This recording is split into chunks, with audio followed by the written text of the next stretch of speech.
Um, okay. So do you primarily play cash games then? Correct. Yeah. And then what would be the upside for you of playing? Like what entices you about playing the tournament? Well, just for this one alone, I mean, it's the $1 million bounty, you know, you can Yeah. come for $1,000 and make, you know, hit something. It would be really nice. So it'd be a real Right. big come up. Yeah. So huge upside, but like potentially like we kind of know what the expected outcome is, right? Is like we have to expect the outcome to be busting and we have to like even prepare ourselves for Mentally, like yeah. Yeah, like no offense, guys. Like I know I'm a mindset coach, but we're just gonna expect to bust because like that's how we roll. It's like we're realistic around here.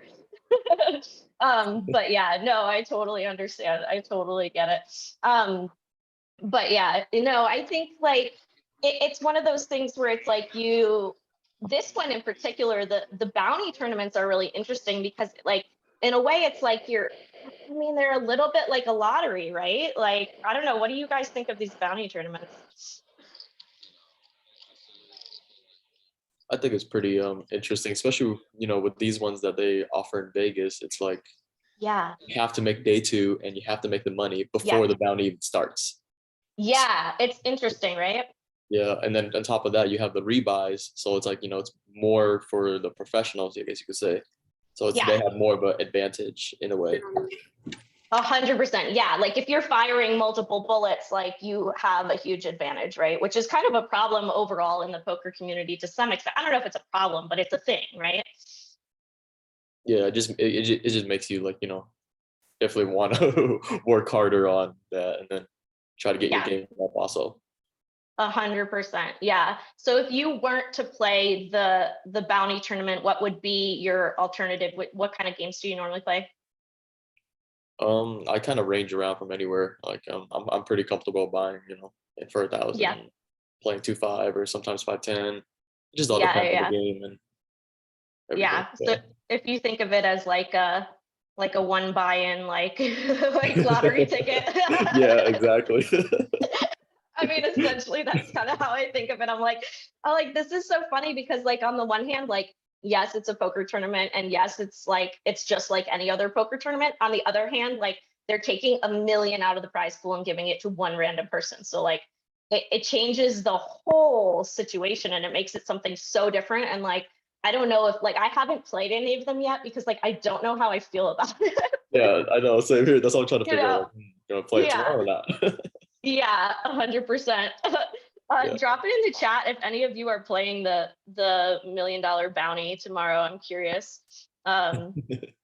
Yeah, that's an interesting one. But yeah, well, I'll be curious. You'll have to let us know if you play or not, how it goes. Oh, for sure. It was funny. I was playing cash yesterday, and I ran like my kings into aces, like the first orbit of a new table. I was like, oh, so this is how it's gonna go today. Yeah, I just kind of laughed it off, and I was like, oh, this is gonna be a buy-in for a bounty right now. Exactly. You're like, well, you know, I mean, maybe you got your run bat out of the way. Like maybe you got that out of the way, so you won't run kings and aces, right? Because that's totally how it works. Yeah. It's like, oh, I have to run good now, right? I can't relate to all this tournament talk. I haven't played many tournaments in the past 3 or 4 years, maybe like 2. Really? Well, you're playing primarily cash in Arizona, Dan? Yep. Awesome. How is that for you? What's that like? I try to learn every day, play with different players. Yeah. Try to get an idea of the player pool between 2-3 and like 2-5, occasionally 5 games.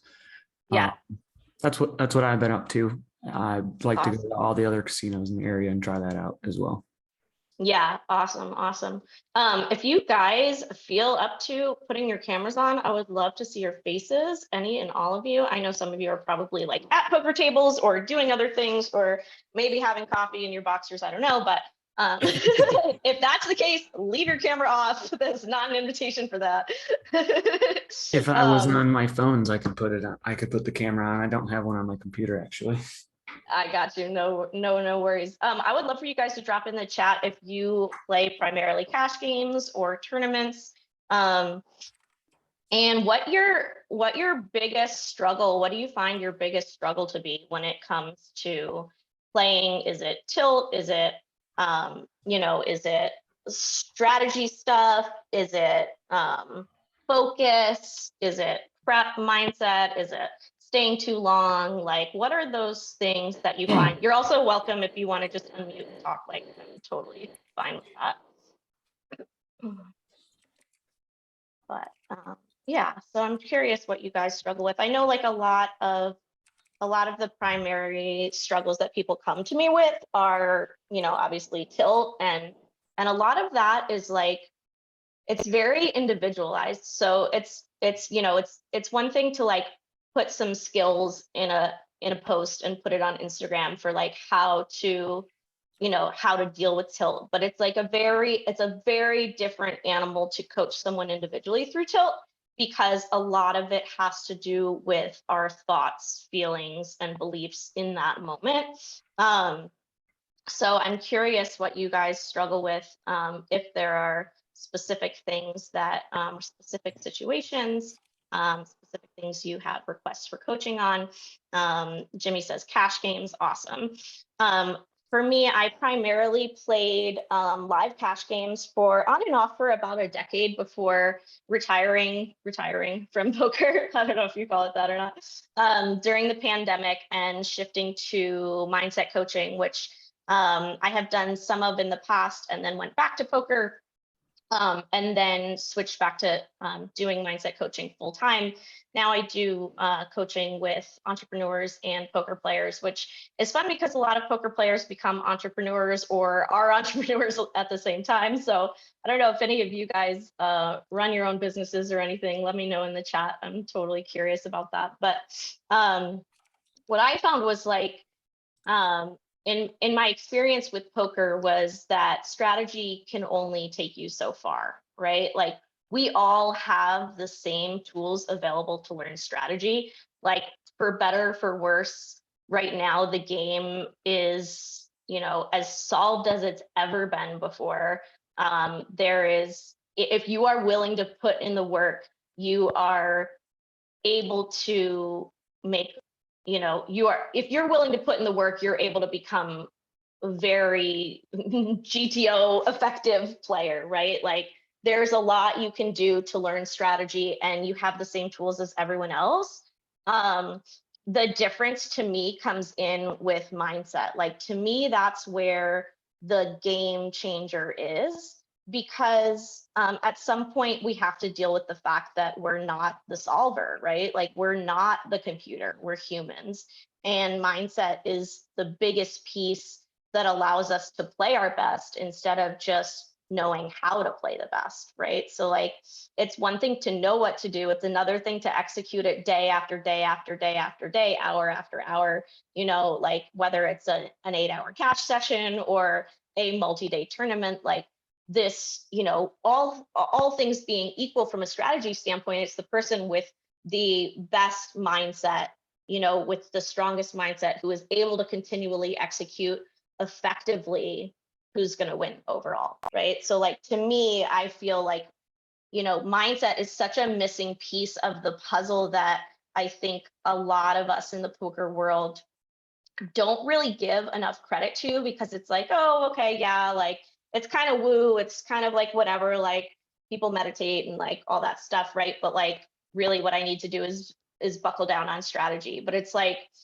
I can't tell you like how many times I've known the right thing to do and done the wrong thing. Like, I don't know if any of you can relate to that. Like, let me know in the chat, like drop me a yes in the chat, like if you can relate to knowing what to do and doing the opposite. Okay, yeah, Dan says you can relate. Yeah. Right. So it's like, to me, like, that's like the ultimate like example of why mindset prep, mindset work matters, why it matters to like have an understanding of our own minds, why we do the things that we do, and how to change those behaviors. And that comes from changing our thoughts, changing our beliefs, about the game, about poker, about what's happening to us in the moment, being able to stay consistent even when things don't go our way. So yeah, Jimmy says entitlement tilt and losing money. Yeah, 100%. Dan says cash games 2-5 primarily interested in shot taking and study habits. Awesome. Yeah, I would love to know, Dan, talk to me a little bit about your study habits and where you're looking to go with poker.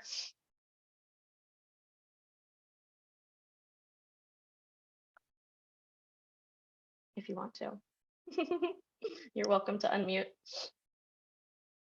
Oh, wow. What? Me? Sorry, ask again. Oh, yes, you. Yes, you, sir. I said, tell me a little bit about where you're looking to go and like what your study habits currently are, what you're looking to create for yourself. I work a salaried job. I play poker out of habit and also as my own little business that I want to do. I had some success last year with it, and I just kind of want to hone in on good study habits and when is appropriate to shot take, and kind of I want to learn Omaha really this year. Okay. So I play No Limit Hold'em frequently, but I also want to branch out into Omaha. I think that'll be very fun, and also potentially lucrative. Absolutely. And then maybe try to dabble in some tournaments. That's where my head's at. Yeah. Okay, cool. I got you. Like I think that it makes sense to focus on one thing at a time, right? So like if you whether it's you're talking about PLO, I'm guessing. Okay.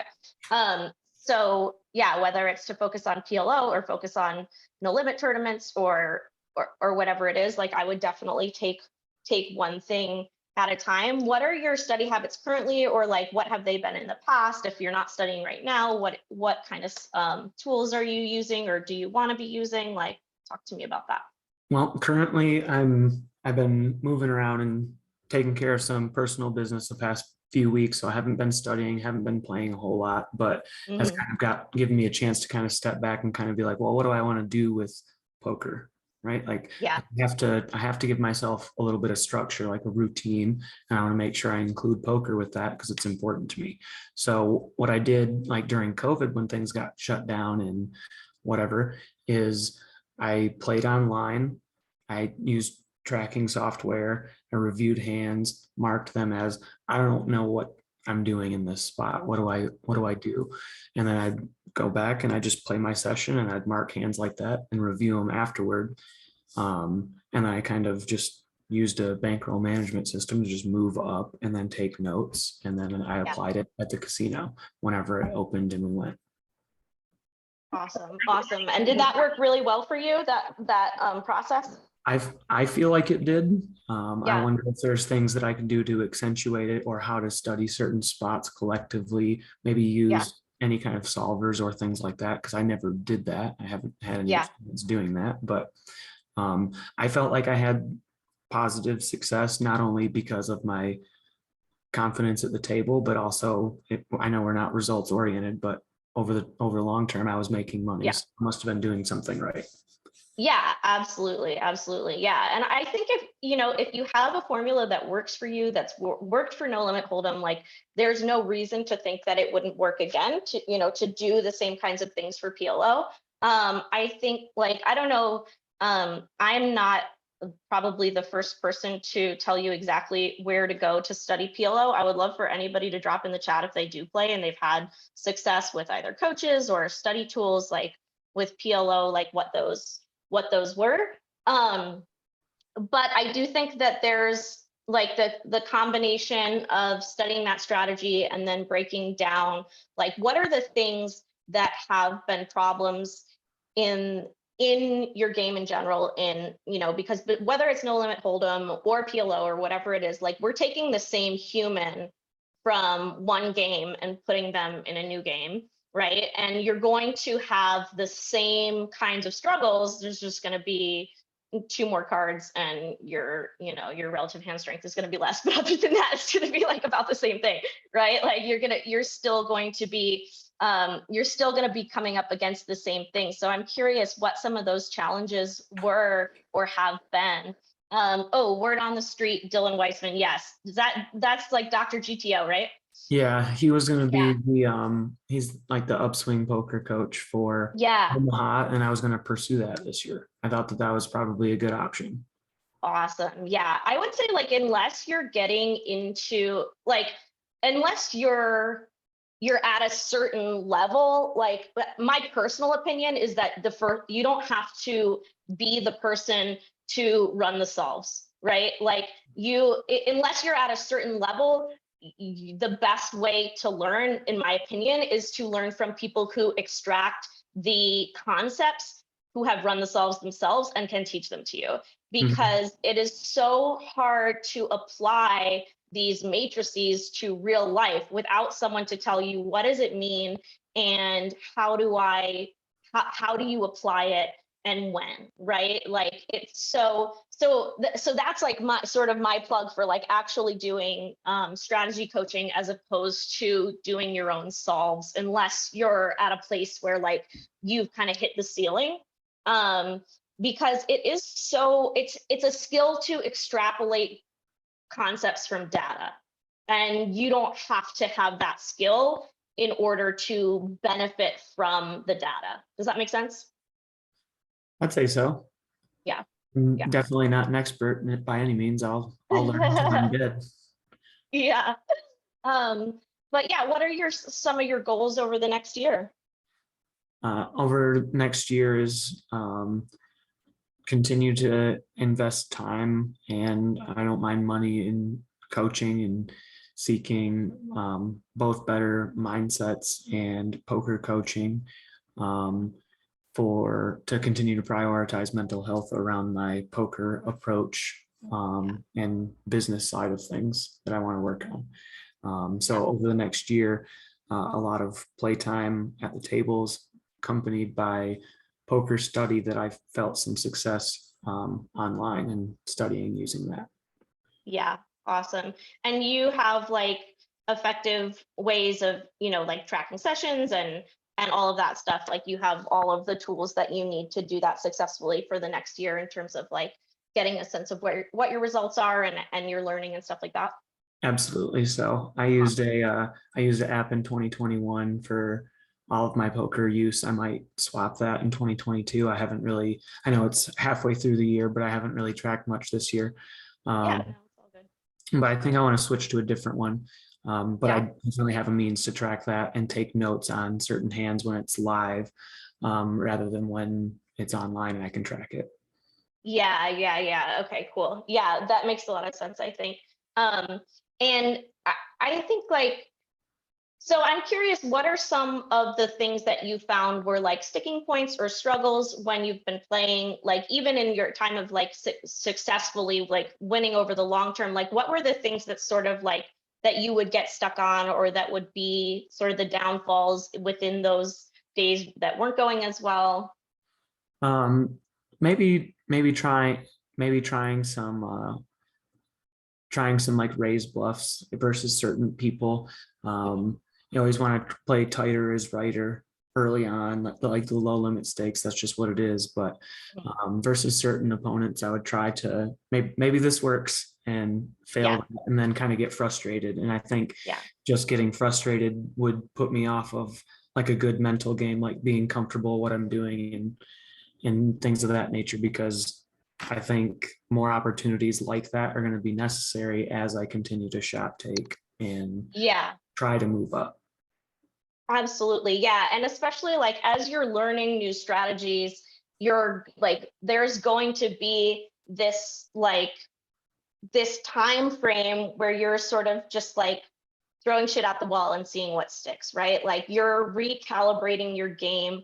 I think like one of the hardest things to do is to play while you're learning, right? Like, because it's like when you're learning, like a lot of times you're opening up whole new arenas that you have not had experience in, or like entire new lines, entire new, hand classes, rankings, like hands that you're not used to playing, that you're not comfortable playing in certain positions, whatever that is. So like, I think especially if you're going into a time frame where you're going to be learning a lot of new strategies, you're going to be learning a new game, we have to like have this expectation of it's okay to fuck it up, right? Of course. Like the only way to learn is to get it wrong sometimes, right? And then like those are the opportunities where we can talk to coaches, or we can take them back and look at them in the lab, whatever that looks like, right?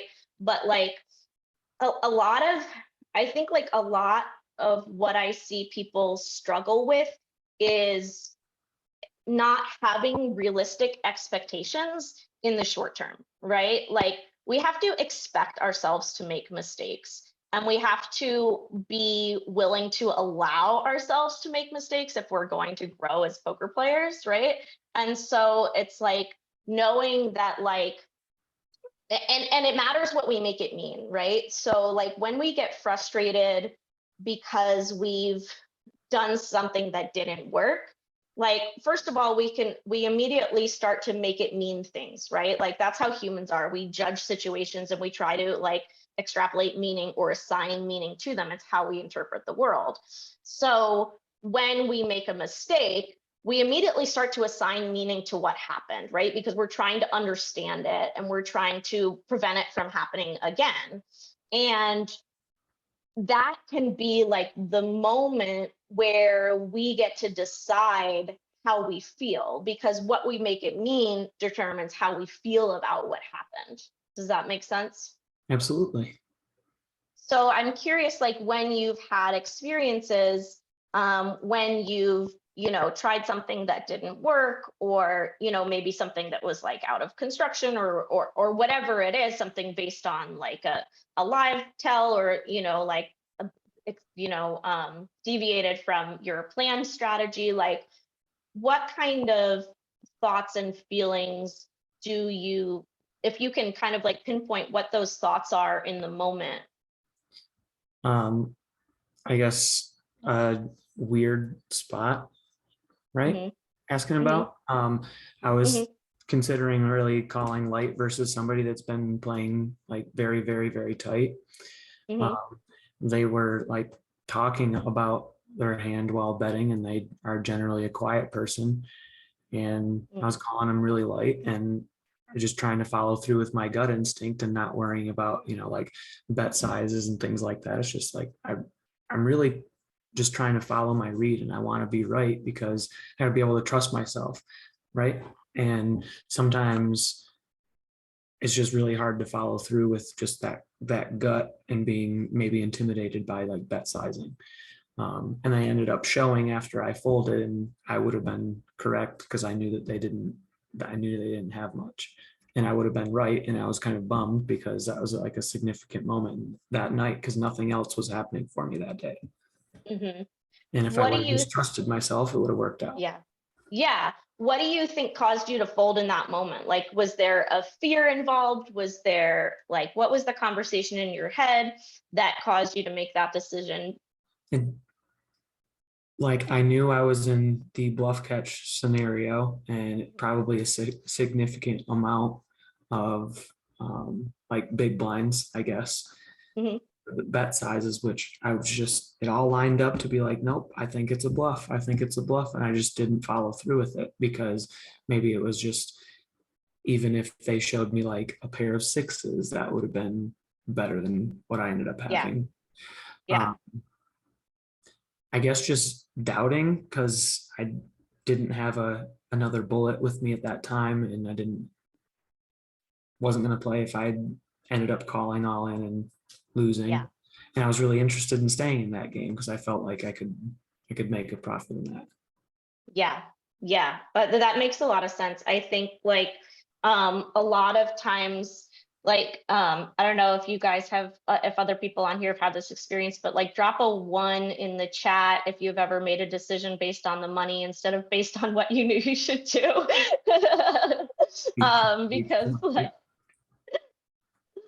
that's like, I definitely think like a common reason that it's like when we're in a place where we're uncomfortable financially, it's really hard to trust ourselves, right? Like if you had been playing, say, a game where you have like 2 more buy-ins in your pocket, would you have trusted yourself in that situation, do you think? I mean, maybe. Mm-hmm. I also really didn't want to feel stupid if they had like aces. Yeah. And be like, okay, well, I paid you off incredibly late, but here's all my money today. Yeah. So it's like that fear of pain that causes us to like make a decision because we're trying to avoid the pain of being wrong, right? Of like feeling dumb. And like it's I think sometimes we have to find those ways to detach our like what it means about us from our decisions, right? And like that's like a perfect example of like, what are we going to make it mean if they have aces versus if they were bluffing, right? And like, what are we going to make it mean about ourselves? What are we going to make it mean about, you know, like whatever it is, right? And so you're saying like, I didn't want to feel stupid, right? And it's like, so we're attaching some amount of our worth as a player to whether or not we make one right decision, right? And it was just I guess the crescendo moment for that session was just like, because nothing ended up happening the rest of the evening. It's just that hand, and it just stuck with me. It's just like, I should follow through. I should just listen to myself, because the chips are just chips. They're not me. They're tools of war, right? Yes. 100%. I just like to, I had actually like a very similar conversation with a coaching client last week. I was like, I think she was playing like a little bit above her comfort zone. And so she was making decisions based on like feeling like that was the chips were money. And I was literally said like exactly what you said. I'm like, your chips are weapons that you use to accumulate more weapons. Like, and if you're not using them, then you need to like get out of the game, you know, right? But it can be hard because we don't always know. And so like, we're constantly, you know, we're playing a game of incomplete information. And so it can be scary to trust ourselves, right? Like, I don't know. I'm curious, like I have an experience, like I've experienced over and over that trusting myself in the moment ends up being the right decision. Have you found that? I honestly am happy when I follow through with my gut more often than not. And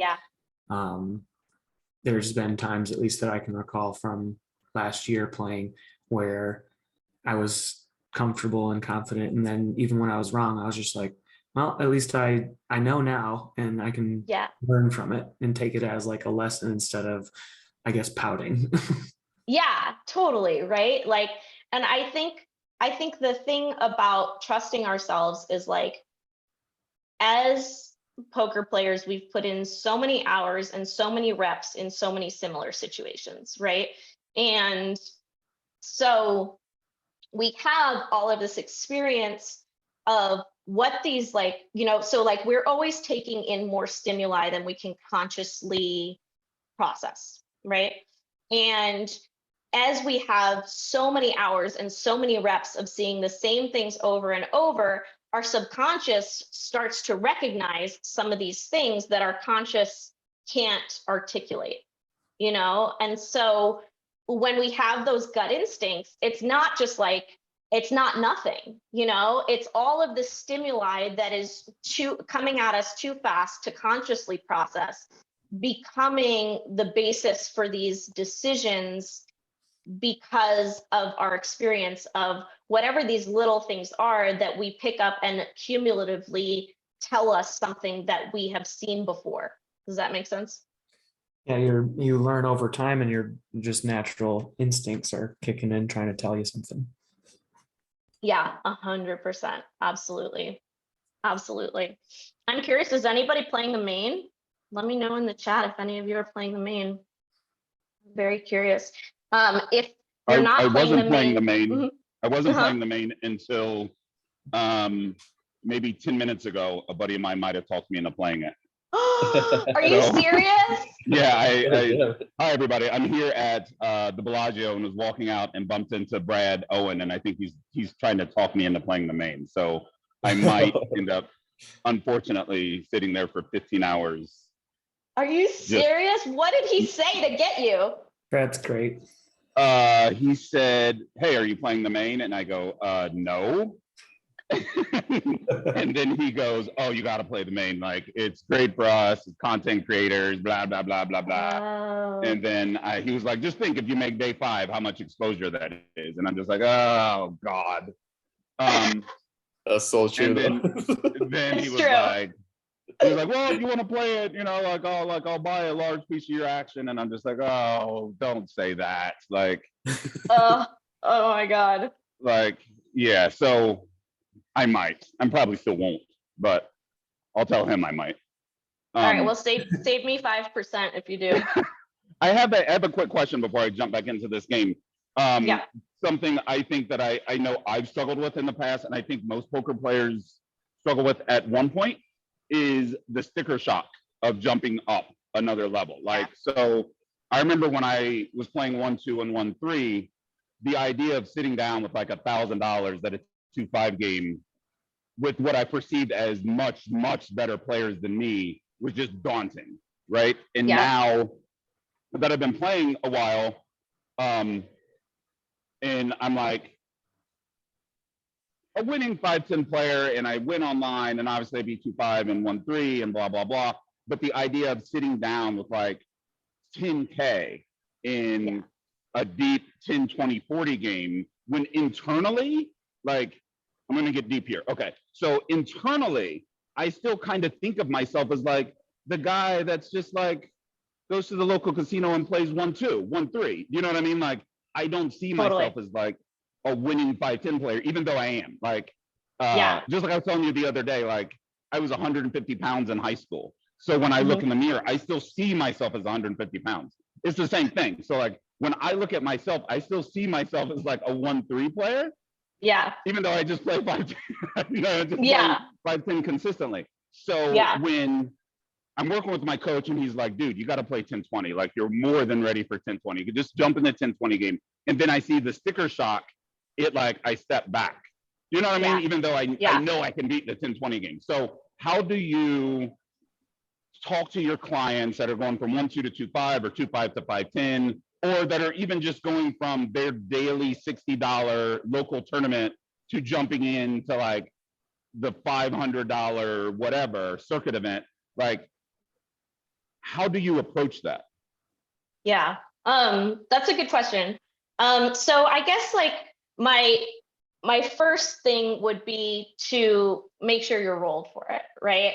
Like, you're not going to be able to play your best in any situation that you're not rolled for. So like, first we'll like take that off the table. We're going to assume you're rolled for the game, right? And then I think it's this like a combination of, the only way to expand your comfort zone is to live on the edge of your comfort zone, right? So it's like a little bit of this thing of like, in order to get comfortable with doing something new, you have to get comfortable being uncomfortable, if that makes any sense, right? So it's like doing the things that you can to prepare, being rolled for it, all of the things. And at some point, I think it's like being willing to put yourself in the situation, right? Say one time, like I wouldn't jump in and just be like, okay, like I'm a 10-20 player now, like whatever. Like the first thing is game selection, I think is really important, right? So like if you're going to be putting yourself in a situation that you're uncomfortable, or you're shot taking, like make sure you're shot taking when the game makes sense for you to be shot taking, right? Because like that's going to give you your best chance of having a positive outcome. And it's also going to give you a situation where you're more likely to be playing in a game that you're comfortable in, right? Because like if you're playing, you know, at every stake, the regs play differently in my experience, right? Like there's things that are common at 2-5 that don't happen at 1-3. There are things that are standard at 5-10 that don't happen at 2-5. There are things that happen at 2-5 that no one at 5-10 would ever do, right? So like all of the every game is different, speaking of. Welcome to the Bellagio, guys. So that would be like, there's a number of things I would do. The first thing would be making sure you're rolled for it.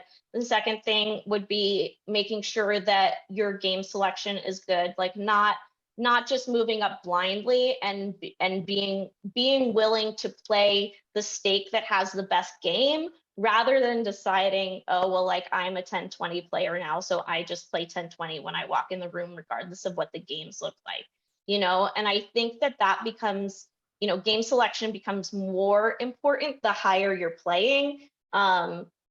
Partly, you know, because, well, I mean, primarily because like the smaller games, a lot of times, like there's not going to be a game that you can't beat, right? Whereas when you're getting into games where you're uncomfortable at the stakes, better players are going to recognize that you're uncomfortable and take advantage of it. So that makes it so that like your game selection matters more, right? And also because there's going to be players at that game, or there's going to be things happening at that game that you've never possibly have never seen before, right? And so putting yourself in the best situation you can is obviously ideal. And then I think it's this understanding of like, we may never feel completely comfortable. We may never feel like we're completely that person. Like, I think it's kind of the same thing as like, as you get older, you still feel like yourself. Like for me, it's like, I'm 37, but like, I don't feel 37. I feel like I'm still like 22 and I haven't aged at all in my mind. Right. So it's like kind of the same idea. Right. But I think that it's being willing. Oh, looks like we 3-bet with the Jack-8 of spades. All right, let's see what happens. Oh, shit. There we go. We're going to sweat it. Is that a straight flush? That's a straight flush, right? Holy shit. Yeah, it is. Oh my Holy God. shit. Oh my God. That's sick. That's pretty gross. Oh my God, that's so sick. First hand Holy back. shit. Holy shit. Yeah, you're welcome for the run. Take a break, come back, straight flush. Yeah, right? Derek says that better be on the that he'll be at Bellagio later. I think unfortunately your phone is on Zoom, so you're probably not vlogging right now. But yeah, I get this question a lot, and I think it's like the bottom line for me is that if you're going to move up, you're going to have to be willing to be uncomfortable. It's the same thing in any career that you have, any job that you do, right? Any aspirations that you have to be willing to get comfortable outside your comfort zone. And that knowing that the only way to make yourself comfortable there is to put in the reps to where that becomes within your comfort zone again, right? We expand our comfort zone to doing things that we haven't done by doing them over and over until they're comfortable. Does that make sense? Derek says you're the best blogger on the net, hands down, Jamin, by the way.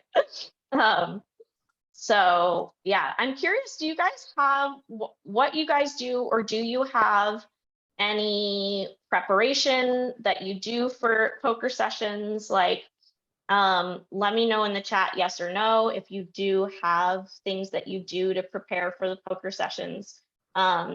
That's something like I think that between preparation and then in tournaments on tournament breaks also is really important. But those are kind of the times where it's like, yes, we can do the mindset work in the moment when we're sitting at the table, right? And when, and those are the moments those moments are really important. But it's what we do before and after the sessions that really shapes how we behave during the session, right? So I'm just curious if you guys have preparation, anything like rituals or anything that you do to prepare yourself mentally for a session.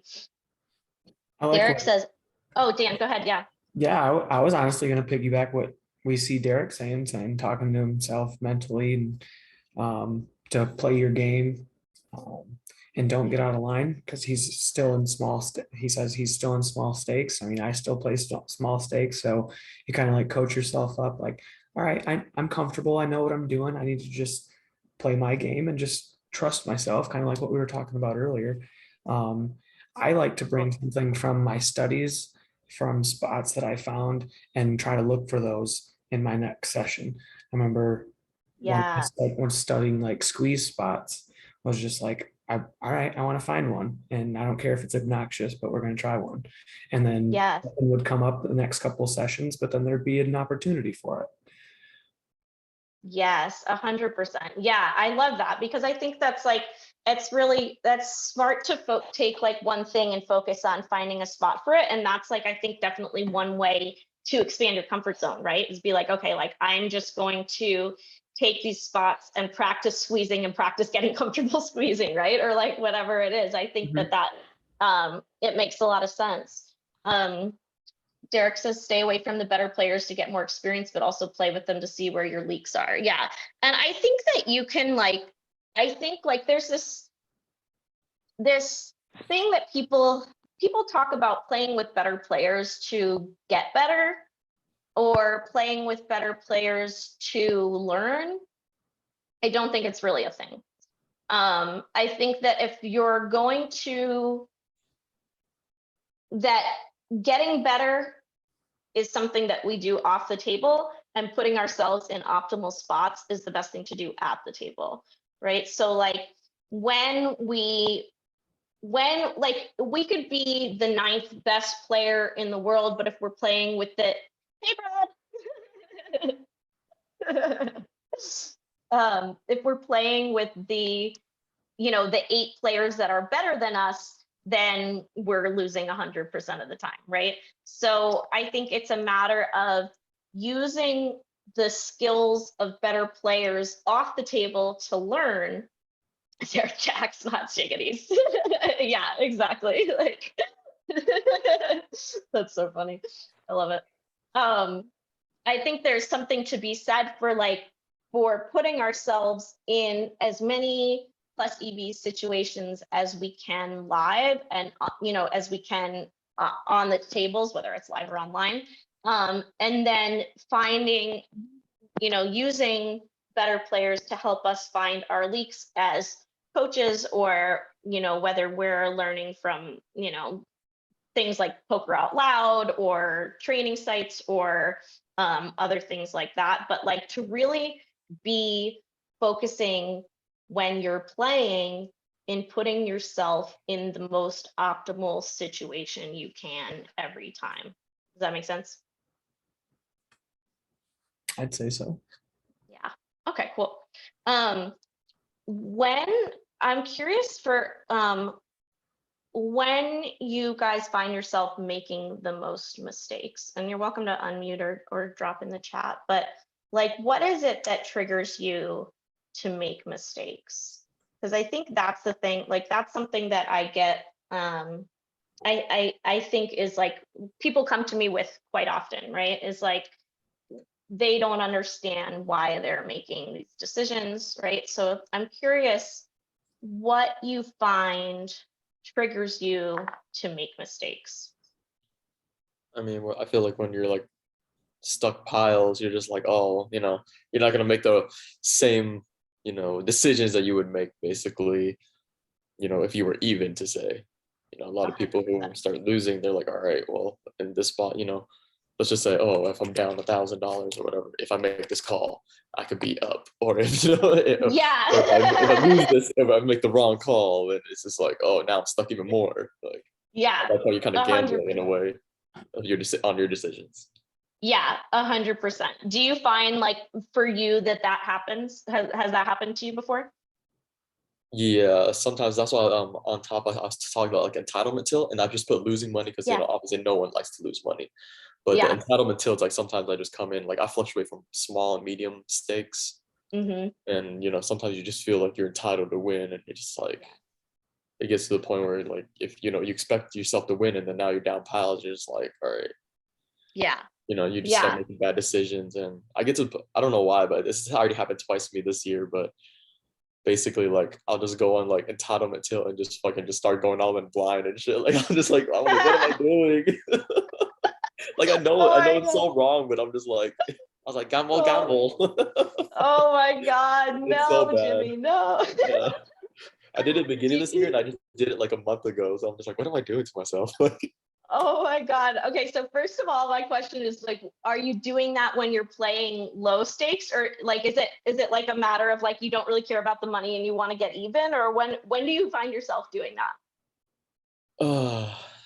I think at both stakes, it didn't matter what the stake Yeah. was. Like, Yeah. I guess in my mentality, or like my mental state, it's just like I'm like kind of good where I'm at in life, where I'm just Yeah. like, money doesn't really matter to me in a way, Mhm. because I was in the military, I've done a lot of things, and I've seen a lot of things, and I'm just like, like money doesn't, it's not the number one thing, I guess you could say.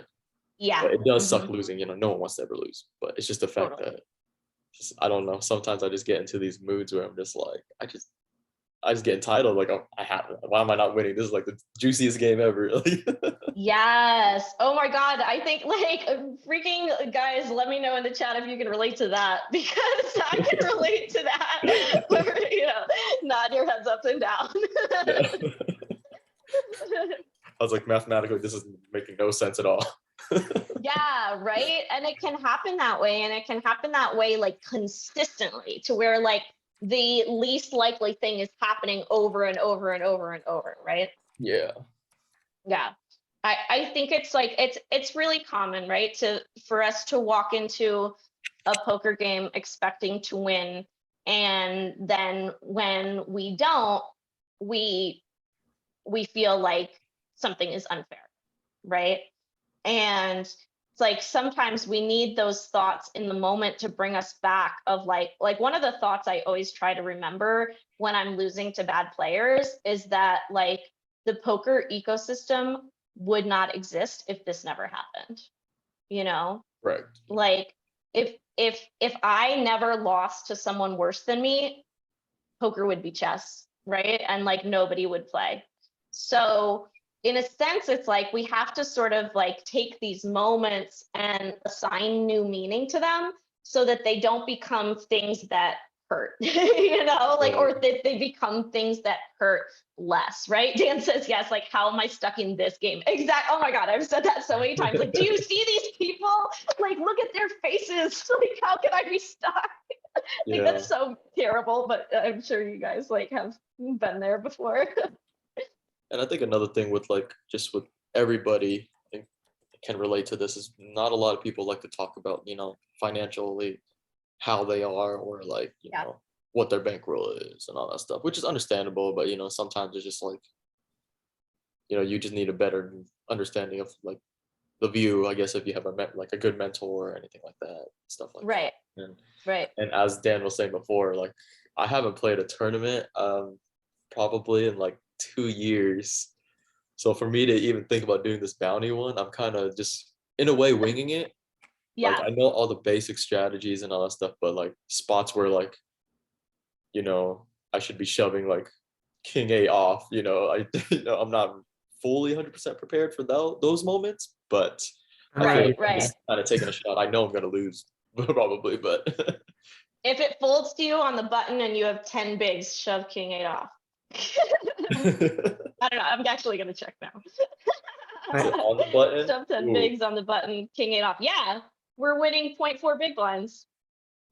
Yeah, there you go. Yeah. That's all you need to know. I'm just kidding. But yeah, Oh, no, I totally. totally understand. Sorry, Dan, go ahead. I just think having 10 to 30 big blinds sounds like a nightmare. Yeah.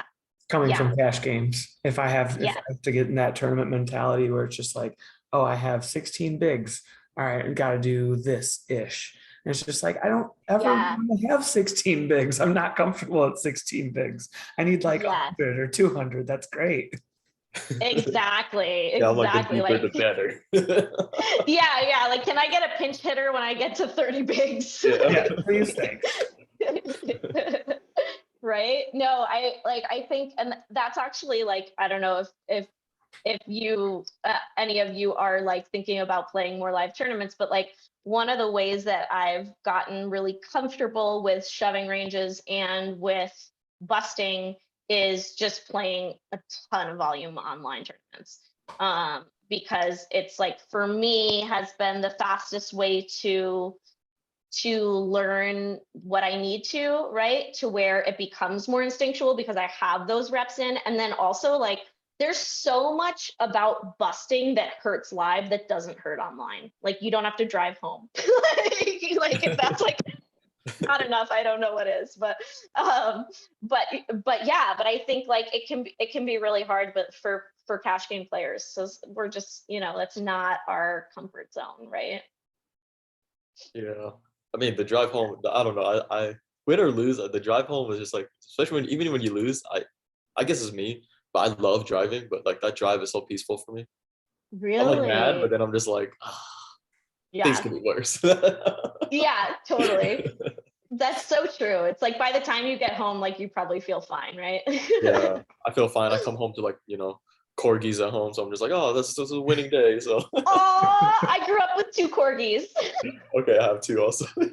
Oh my God, that's amazing. Oh my God. Yeah, I think I actually like one of the I bought or leased a convertible about a year ago, and one of my main purposes in using it is driving down Desert Inn home from the Wynn to my house, having a bad session and just like getting the breeze, like, and like by the time I get home, every time I'm off. It's like I'm off tilt. Like it's Yeah. like that drive home can be actually pretty valuable. You're right.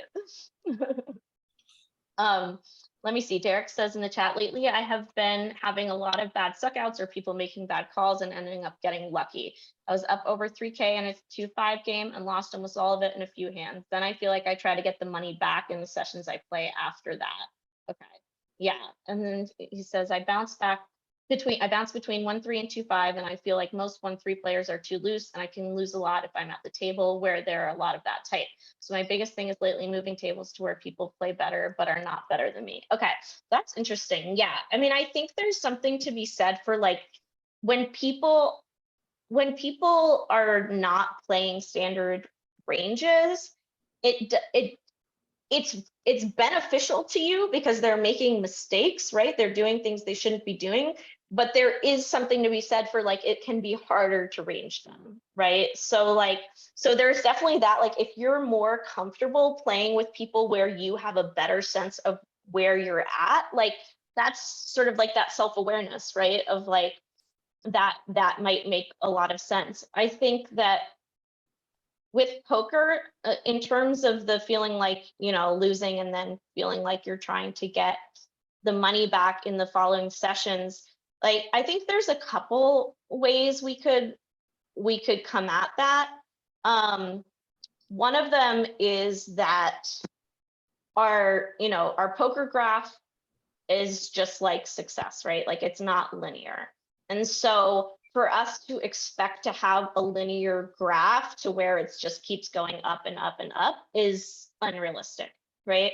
So we're going to have to think of it as a little bit of like 3 steps forward, 2 steps back. It's always going to be that way. So like maybe you're up a certain amount over a 1 month period, but then over a 3-month period, you're actually up less than you were over the 1 month because it's correcting for like you winning more than your hourly in the first month. You know what I mean? So like, I think we have to sort of have like a couple of things ways that we think of it. One of them is that like, it's going to be 3 steps forward, 2 steps back, because our 3 steps forward are actually they're not real, right? Like what's real is our hourly.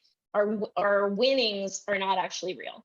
So in the long term, it's going to shake out to what it's supposed to be, right? So like if we go in and we win $1,000 in 3 hours, like we have to expect that that's going to correct itself for what our actual edge on the game is. And we have to get comfortable with the fact that that happens, right? Because it's like, we're not all of a sudden a $300 an hour player just because we won $1,000 in 3 hours. So we have to know that that's going to correct, and that's part of what our edge actually is. So it's almost like we're like holding on to the money for people, but not all of it's ours, if that makes sense. Like, can you guys relate to that? Definitely. but yeah, so I think it's like kind of a little bit of like what our expectations are. Like, are we, because I hear people a lot of times being like, oh yeah, I'll play like a 1-3 session and I'll generally win like $400 or $500. And I'm like, no, you don't. I'm sorry, but no, you don't. Like, people say that to me, like, and I'm like, that's just not true, because you don't win all the time and that's not your hourly. So it's like we have this sense of what we think is happening, but it's not really, it's not reality, right? And so to feel like, you know, when we're up, you know, you're up 3K in a 2-5 game, right? Like, if we've been playing, say we've been playing for 3 hours and we're up 3K, but our hourly is $50 an hour, then we're really only up 150, right? So when you think of it that way, it's like, because the same thing is true of like, you might have like a certain equity, right? But you don't actually win the amount that belongs to your equity. You either win the whole pot or lose the whole pot, right? So it has to correct for what your equity actually was over time. Is that making any sense? Or am I like, yeah? Yeah. Okay. Yep. Right. So like if you have, say you have like your 72% favorite to win the hand, but you win the hand, well, we're gonna have to correct for that 18% of those chips that aren't really supposed to be yours over the long term. So it just like if you are 72% chance to win the hand and you lose the hand, we're going to correct to where 72% of that pot is actually going to be yours over the long term also, but it's going to happen as an all or nothing situation. Does that make sense? Yeah, I think it's kind of like when people complain about aces. You know what I mean? It's like you Yeah. can't win aces every time. You're gonna lose it No. like 18% of the time. Exactly, right. And then like you're going, the fact is like you can't lose 18% of the pot. So therefore you have to lose, like certain times you're going to lose all of it and certain times you're going to win all of it. But like what we don't understand is like that's not actually how it's working in the long term. It's just how it works in the short term, because in the short term you can't chop pots 72 to 18, you know, or whatever Yeah. it is, or right, 28. Sorry, my bad. Yeah. So yeah. So I would love to know what you guys are up to next, in terms of, are you heading to play cash? Are you playing tournaments this weekend? Let me know either in the chat or unmute what you're up to next and how you're preparing, if you're ready, if you feel ready. Jimmy, what do you think about that tournament? Oof, I'm like 80-20. I'm probably gonna play it tomorrow. Yeah. So probably today I'm just gonna hit some cash games till like midnight, I guess. Try to get good sleep and then Yeah. I should register on it. Make sure to get my Fucking go for it. PBIC ready and everything. Right. Where do you normally play cash? I don't remember if you said or not. I've been playing cash at the World Series for the Oh past yeah. almost a week. How are the So, games over there? they're okay. It all depends on, Yeah. you know, tables, but it's Yeah. hit or miss. It's a lot of grinders too. So Yeah. playing with Is a it a lot lot of grinders also. turnover at the tables there, or not so much? A little bit. I say like Mhm. it comes and goes because sometimes people leave for tournaments and all that stuff. But Yeah. I've been playing cash there for a little bit. I'm from Arizona also, so Oh, cool. Awesome. How yeah. long are you in Vegas for? I'm kind of winging it right now, to be honest with you. Yeah. I'm I'm here with some friends, so we're just all kind of winging it. I'm planning maybe try to stay the whole series. Awesome. So we'll Yes. see. Do it. Depends. Yeah, especially if you pluck the million. Oh, I know. Oh, you'll see me at the main event. Yeah, 100%. Maybe you can buy Jamin in. I know, right? Good luck. Good luck. Yeah, absolutely. Derek says I was going to pick up my girl, but her flight got delayed. When she gets here, we'll be at Bellagio. Oh, awesome, awesome, awesome. Well, good luck at Bellagio, Derek. That's awesome. Does anybody have any questions or requests for coaching before we jump off? I'm happy to help you. Summon an angel that tells me to fold pre-flop out of position more often, and that'll be good. Okay, all right, I got you. Yes. Here's the thing about playing out of position that I always think of when I want to open a hand is that it's like driving a bus from the back. You like have no control Yep. over like where it's headed, and you're like trying to like, like you're like trying to direct it, but really like it's just fucking all over the place. Like it's like you're like fishtailing. That's how I think of it. I'm always like, do I want to be driving a bus from the back and like hoping that I can get it to the right place, or do I want to be driving from the front seat? Like playing out of position, I feel like all right, I got to bludgeon my way through this. And then when I play Yeah. in position, it's just like, all right, I'm in control. I know exactly what's going on all the time. Right. I feel much better. Right. Every time you want to play a hand out of position that you're not supposed to, just think, my name is Dan and I give myself the gift of playing in position. Just hold. Yes, sweet. Does it sound gross? But when I'm out of I don't know why I love playing out of position. It sounds really gross, but like I love the Yes. challenge. Like it's I hate it, but that's like, oh yeah, here it goes. Oh my God, you're a sicko. Yeah, yes. Masochist. Do you blast off a lot, or is that just me? No, I'm a profitable player, I promise. But I just like the challenge. I don't know what it is. Like Oh my God, that's so funny. I mean, I kind of love it. I kind of love it that you're up for it, right? Like, Yeah. Bludgeon through. People Bludgeon would through. complain about it. I'm like, challenge accepted. I mean, hey, like, don't try this at home, but if it's working for you, go for it. But Yeah. but yes, as anyone who is not Jimmy, give yourself the gift of playing in position. Like, it's a really nice thing to do for yourself. It's like, it's just amazing how important it is. Like, it's amazing. It really is. It really is. Jamin says out of position line, check, call, check, raise. Yeah. Exactly. We can't all be Jamin and Jimmy, some of us actually need position to win at poker, but hey, not all of us. Must be nice, guys. Must be nice to be that good. Oh man. All right. Well, thank you guys all so much for being here. You're welcome to reach out to me on Instagram or any of the places where you find me. Thank you, Jamin. And I would love to chat with you guys. Let me know if you need anything. My DMs are available to you. And thank you so much for being here. This was really fun. Thanks for your time, Lily. I appreciate it. Yeah, of course. Anytime. Talk to you guys soon. Bye-bye. Bye. Bye.